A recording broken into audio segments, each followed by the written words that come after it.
I come from a Muslim background myself. I'm not a Muslim anymore because I know too much about Islam. I know too much. And I don't talk about, you know, Muslims as a whole. Of course, I'm not talking about every Muslim, but Islam as an ideology is deeply dangerous and problematic. And in order to see that, you have to just go and read the Quran, read the Hadiths, and look at the life of Muhammad. And when I see the people in the streets shouting Sharia for UK, that really worries me. Because in the Middle East, one of the reasons that the societies in the Middle East are held back is because of Islam. And countries such as Dubai, Qatar, Saudi Arabia, they've come to this realization that if they want to come to the 21st century, they cannot be living by barbaric rules.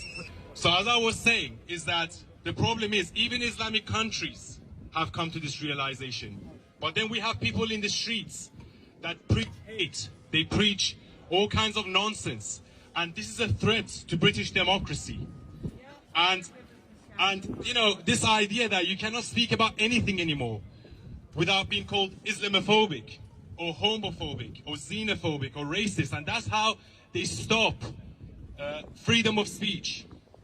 And as my friend was saying here, is that once you tolerate everything, you stand for nothing. Okay? In a free society, in a democratic society, we have to have freedom of speech. Okay? We're not Islamophobic for questioning Islam. We're not homophobic for questioning the gender madness of LGBTQ. Okay?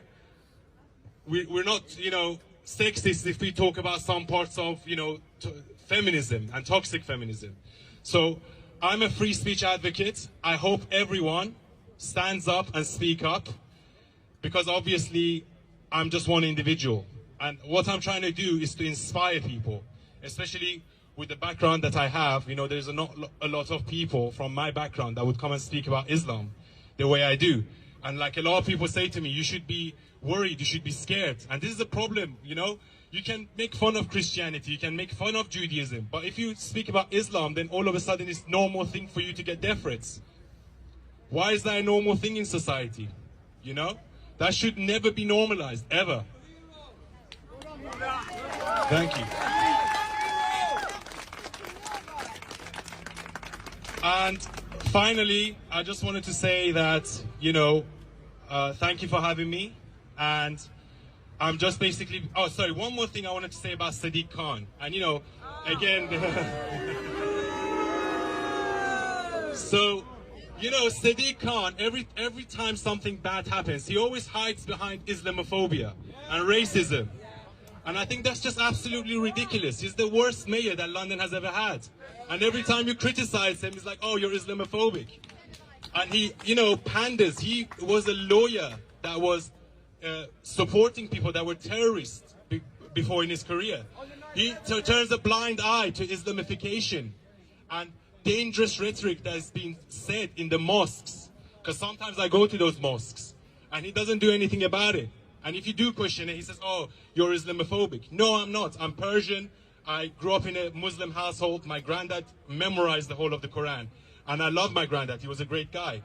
However, the people, the moderate Muslims that we talk of, they're the ones that cherry-pick the Quran. If you actually truly believe in the word of Islam, there's a reason why all the terrorist groups in the world, ISIS, Boko Haram, Taliban, the way they are, is because they actually follow the word.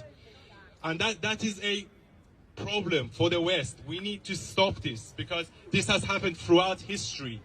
That, you know, Muslims have a responsibility to Islamize the whole world. It actually says it in the Quran. And we in the West, not just in the UK, in the US or Europe, we have to speak up about this. Okay? We're not Islamophobic for standing for the truth. Thank you.